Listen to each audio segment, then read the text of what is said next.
1. So this happened a couple of years ago when I was about 19 or 20. Somewhere around then. As a wee lad, I got a job working at a local superstore while attending college. I was a cashier. It sucked, but honestly it wasn't as bad as it could have been. My immediate manager helped protect the cashiers from higher-ups, but those are war stories for another day. As time went on, as it does, eventually the dreaded holiday season came around. Thanksgiving week to be exact. I got the week off school due to the holidays, and was scheduled to work a juicy 40 hours that week, but unfortunately was scheduled to work all Thanksgiving and Black Friday. My schedule had Thursdays off, but Thanksgiving falls on a Thursday, and I was being forced to work. The good news is, at least they fed us a ton of food in the break room. That was honestly nice. But I was bummed that I had to miss the holiday with family since I had prepared to have the day off as I thought I would. Now, before we get to the malicious compliance, a quick note. The store did not allow overtime. You were given extra lunches, sent home early, whatever they had to do to avoid paying out. If you got overtime, you were either lucky or you had a major problem you were being made to handle. Management was salaried, and the enlisted workers were lucky to get 38 plus hours. No extra money for the folks in the trenches. As we are a major store that caters to everything from groceries to electronics, we prepare for a very big long week that tends to mark the hustle and bustle of the holiday season as a whole. The energy is pretty low, as we all really dread this time of year, and I am extra nervous. This is my first retail job in the front lines during the holidays, and I heard of all the horror stories about what is coming. The store manager gathers up a lot of the workers for a quick announcement that Monday. He tells us that essentially we are really behind and we have a ton of work to do, and this is going to be a rough and wild week. So he is authorizing any and all overtime across all departments from today until Sunday. He told the managers and department heads that if an employee wanted to work, let them work. We need the coverage. Later on, we would discover what he meant was letting us come in on our days off to work an extra shift or two. Tack on a nice 8 hours to our paychecks. Whoops. If an employee wants to work a shift, let them work. And oh boy, oh lord, oh gosh, oh golly gee willikers, did we want to work. Let me tell you, we went crazy. I pulled 6 doubles that week. Someone parked their RV in the parking lot and worked what had to be most likely forbidden due to labor laws. People were working maximum hours. One day I worked so long our manager gave me 3 lunch breaks. Dozens of people jumped at this opportunity. The next day I came in and saw the overnight guys still petering around. We milked that week for every hour, every cent of possible overtime. I don't recall all the numbers and such directly, but I think I went from a 72-hour paycheck to one that had about 118, and about 42 of that was overtime, which was time and a half paid. It's been a few years, but those numbers feel right. Also, if you work on Thanksgiving, you are given a single-use 25% off coupon to use in store in one big order. Since I used my overtime on stuff to buy in store, it felt like I earned an extra 25% on top of that. Management let it happen. No one said anything to the store manager that week, and he sat in his office. It was 2 days after that week that some corporate suits showed up and gave him a verbal beating when they realized he blatantly authorized that.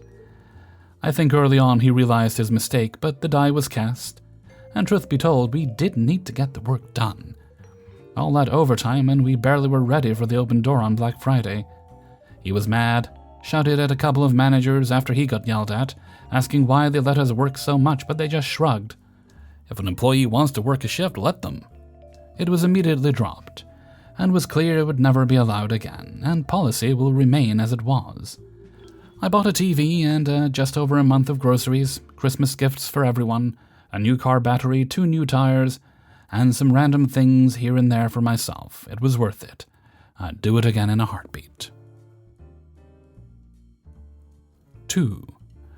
This opinion is shit, my boss told me. He's been a lawyer for 3 years, and the firm assigned me to him for training, to show me, a humble articling student, how to be a litigator. I'm from Canada, and here a law student has to train for about a year after they graduate, before they can become a lawyer. The process is called articling. I'll add that this took place more than 30 years ago. I disliked my boss for a number of reasons. He knew no law and expressed himself badly in writing. For a litigator, that's like strike 1 and 2 right there. And strike 3 was this: he had no balls. He was actually scared of going to court. I noticed this when he took me to assignment court one day. And when it was his turn to speak, his hands were shaking. He was scared. In fucking assignment court, where all you do is set a trial date. "What's wrong with what I wrote?" I said. "Not what I asked for," he said, turning away. But when I checked the memo he'd emailed me 2 weeks earlier, I saw that the opinion I wrote was exactly what he asked for. I knew what was up. He was going to delete my dockets for writing the memo and then claim he did it himself, thus leaving me quite a bit short of my docketing quota for the month. I knew that he would do this to me because he'd done this before.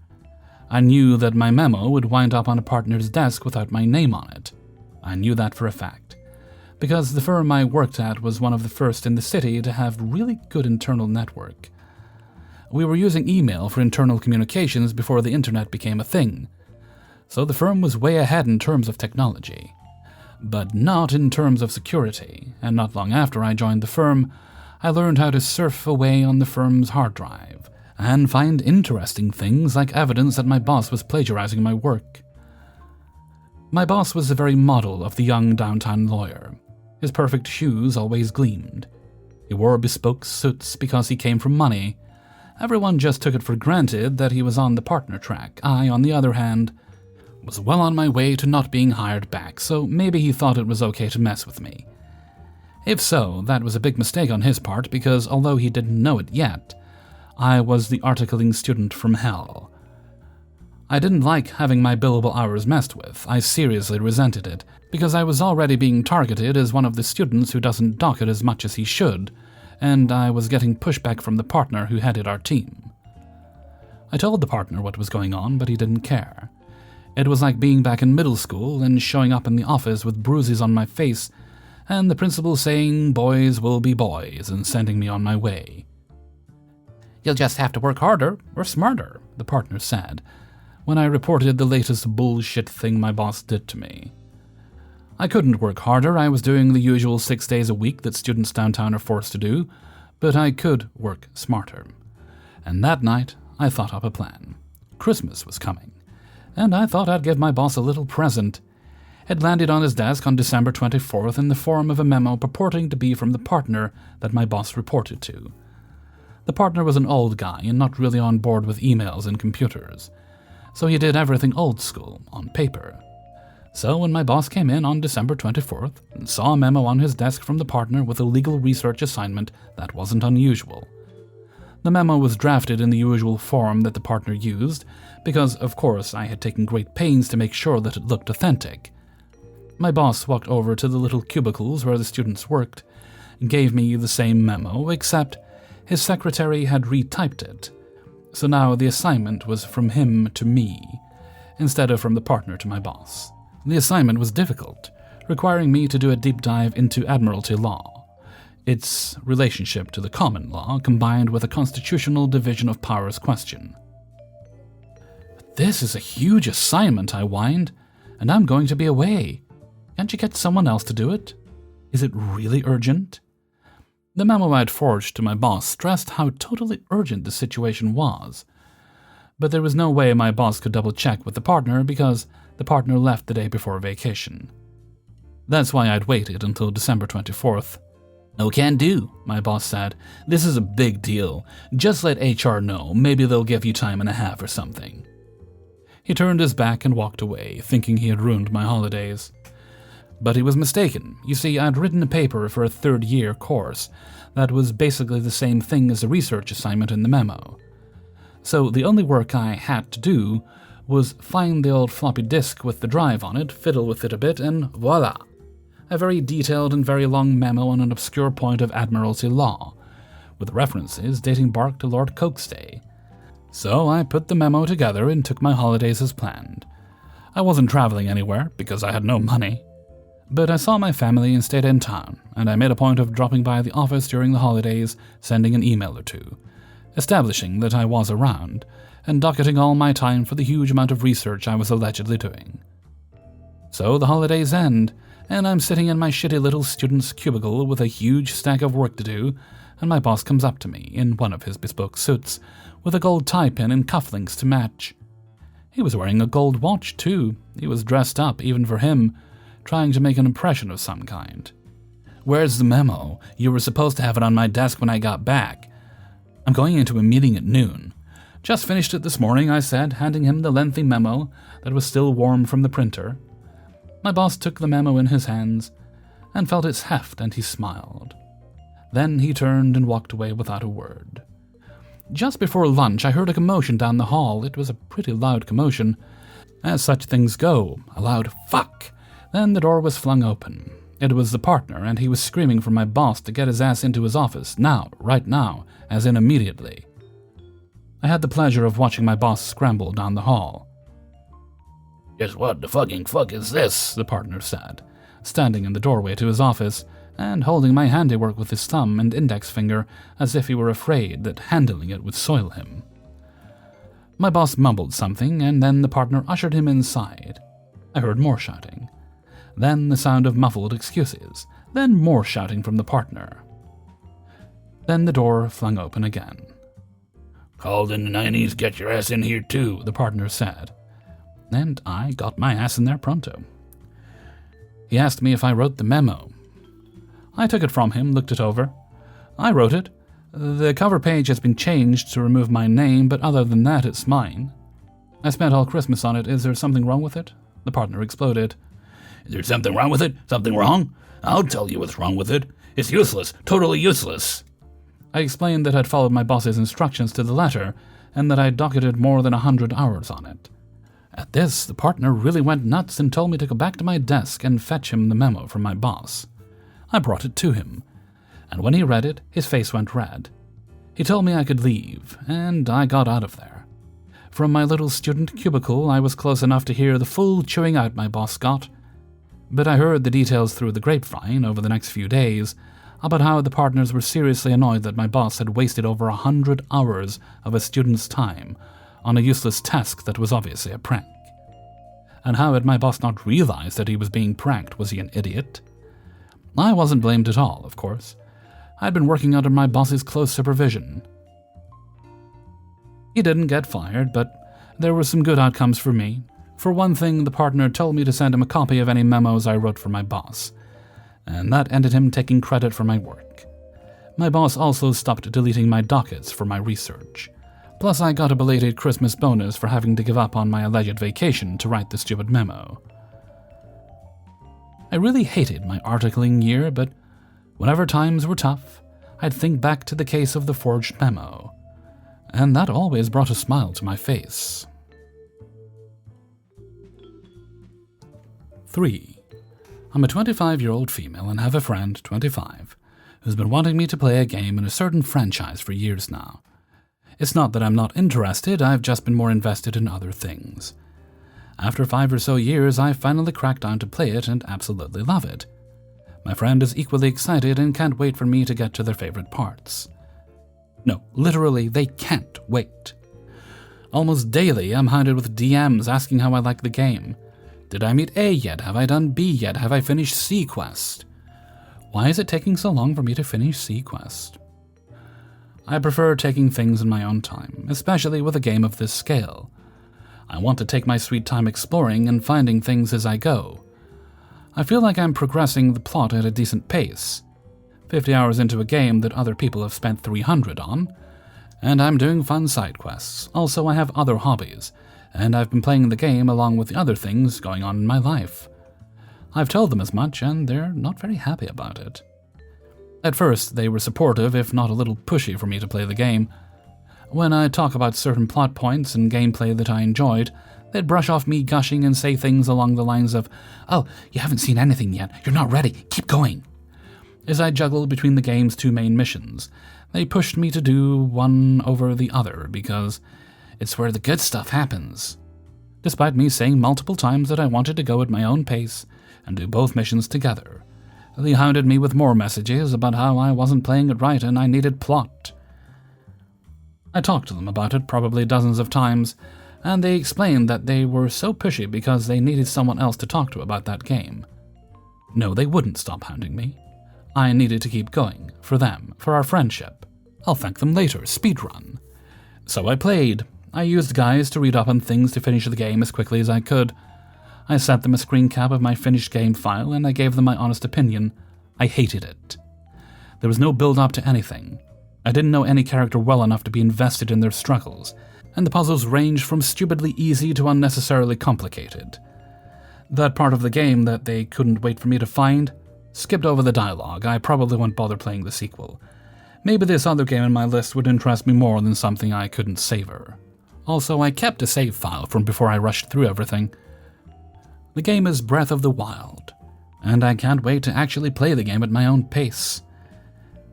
I don't actually hate the game. I just went on a manic spoiler-skipped and forgotten speedrun, so I could tell my ex-friend to their face that I didn't like the game because of how fast it was. I adore the game, and I plan to play TOTK when I'm done with it. Maybe after investing a good 100 hours or 4. I love the series, and I'm having the best time of my life now that I can goof off at my own pace.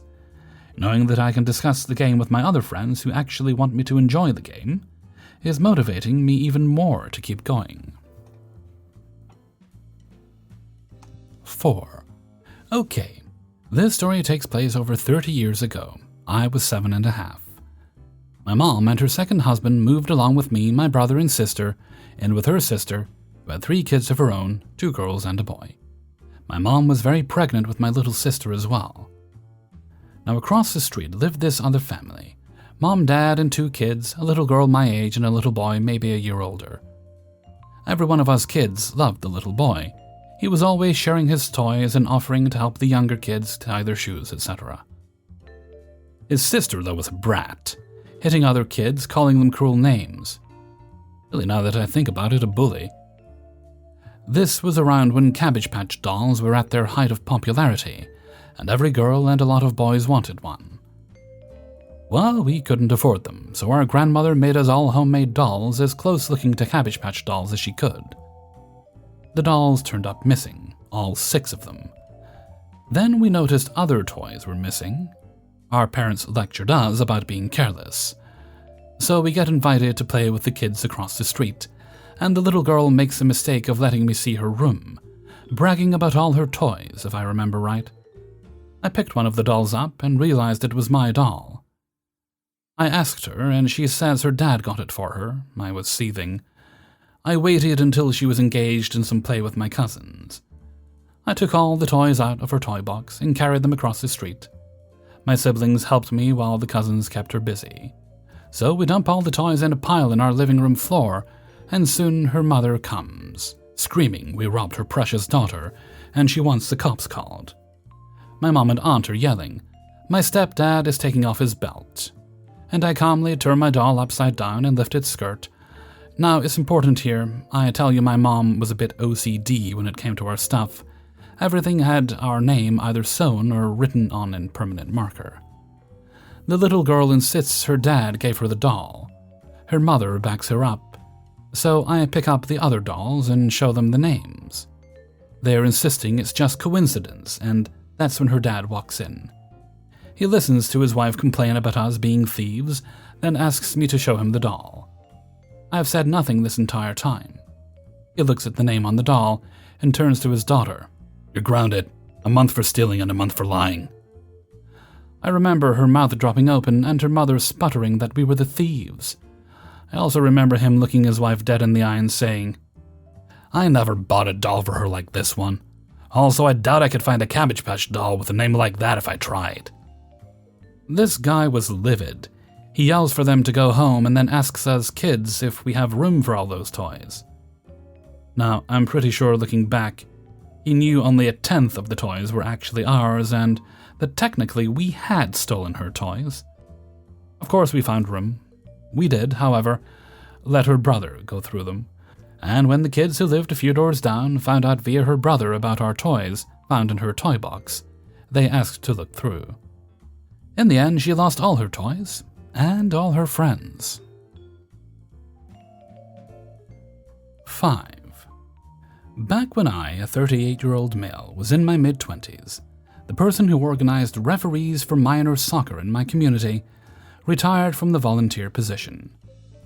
Being the longest-serving referee there, I was asked to take over the position, which I gladly did. I was happy to take on the role because my father was the convener for the league, and he taught me to ref while he was the head referee in a neighboring community. When I came back home after school, I settled a couple of towns away and decided to stay involved. I never scheduled myself for games so I could step in if someone wasn't able to make it. The result was that most weeknights from May to August, I would be at local pitches just a block away from my house. Aside from being on site in case of emergency, this also allowed me to guide newer referees if they ran into trouble. One such night, I was watching 2 games being played. One was a U12 match, 10 and 11-year-old players refereed by a 17-year-old young lady, Nikki, who had just started as a referee. It was a muddy night, so she was calling a tight game as to not encourage reckless play, as is taught at every reffing certification I've ever been to. One of the visiting coaches, Coach Chad, felt she was calling too much and being too by the book, and yelled at her through the entire first half of the game. Nikki saw me at halftime and came to ask if she was doing okay. Since she started, I told her that referees aren't perfect, but it's important to be confident in your calls regardless. I told her that the pitch is her responsibility and she can remove anyone, especially coaches, for being disrespectful. The second half started with Coach Chad yelling back until, at a stoppage, Nikki reminded him it's a game for kids, and she didn't want to have to ask him to leave. Coach Chad didn't take kindly to that and even made the mistake of entering the field to challenge Nikki. After seeing the worst from parents through reffing for a decade, I had no interest in losing another referee to this kind of abuse or seeing the situation get worse, so I slapped on my badge and walked across the field. Also where I am, entering the field is the equivalent to walking on the ice during a hockey game to talk to the ref. It's not done. Coach Chad, who had no idea who I was, looked relieved to have me walking across the field, which immediately made me realize he wasn't just an asshole, he's likely a sexist as well. I asked what was going on. She doesn't know what she's doing. She won't let the kids just play the game. She calls every small infraction. I want her reported. At this point, I was furious because Nikki was a good ref and she was keeping the game safe and calling the advantage properly. Coach Chad just didn't like his team and kids having to follow the rules. I explained to Nikki that I'd chat with her in a moment and gave Coach Chad the contact information and name of the head referee, me, and told him to call after the game. As the head referee was busy until then, he walked away happy. I then told Nikki to keep going as she had, as Coach Chad just thought he could bully her due to her age. I grabbed my gear and sat right between Coach Chad and the parents of both teams, and filled out my part of an incident report for the league while the game went ahead. Either the exchange or my presence had a calming effect on Coach Chad. Sure enough, as soon as the game had ended, Coach Chad came over to the stands, got his phone from, I'm assuming, his partner, and started to make a call. My cell, being in my bag, rang and I answered it while walking over to him. He started BSing about the game and Nikki, until he heard me in stereo as I came up beside him. He was angry, telling me I was going to be sorry when the real head referee found out what I'd done. At this point, the home coach came over to see what was going on. Chad asked him who the head ref was. The home coach looked puzzled and said, Phoenix Dawn. Chad looked smug and asked me my name, which I told him. The home coach was more puzzled at this point, but some of the home team parents started snickering. I smiled, taking my opportunity to go on the offensive, and said if he ever treated a perfectly capable referee the way he did that night again, I'd know, because the refs in the league across all the centers keep in touch. I then told him to leave my pitch. He got more angry, said he was going to complain to the league, at which point more of the parents started laughing, knowing my father would be the one to take the call and run the review. This made Chad angrier. At this point I was feeling pretty good, but the universe wasn't done with Chad yet. The pièce de résistance came minutes later when he realized he left his clipboard and team balls on the bench and came back to get them. Instead of hiking around a knee-high barricade, he tried to step over it and slipped and fell, leading to all the children on both teams laughing as he landed face first in an inch-deep mud puddle. From what my dad told me, Chad quit coaching after that year. Hey everybody, Hellfreezer here, and thank you very much for listening to Revenge is Ice Cream, episode 272. And thank you very much to everybody who allowed me to use their stories in this video. Please do hit the like button before you leave.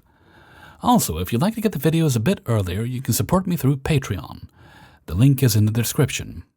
You can also buy Hellfreezer merchandise and support the channel by making one-off monetary donations in the form of tips during every video and the occasional streams. These are not required, but they are appreciated. Thank you kindly. Alright, I don't think there's any other business, so let's move right along to Hellfreezer's question of the day. And today's question is: what is a TV show that often gets derided that you think is really enjoyable? I'm going to say She-Hulk, because I thoroughly enjoyed every episode of that season, and I saw a review earlier saying that the show Echo, another Marvel show that's about to come out, was being compared to She-Hulk and being how bad it was, which gives me hope, because I quite enjoyed the She-Hulk show. I understand if it's not everyone's thing, but it was certainly something I appreciated. So please leave your answers in a comment below. I look forward to reading them. And with that, I'm going to head off for now. So until next time, thank you very much for listening, and take very good care of yourselves.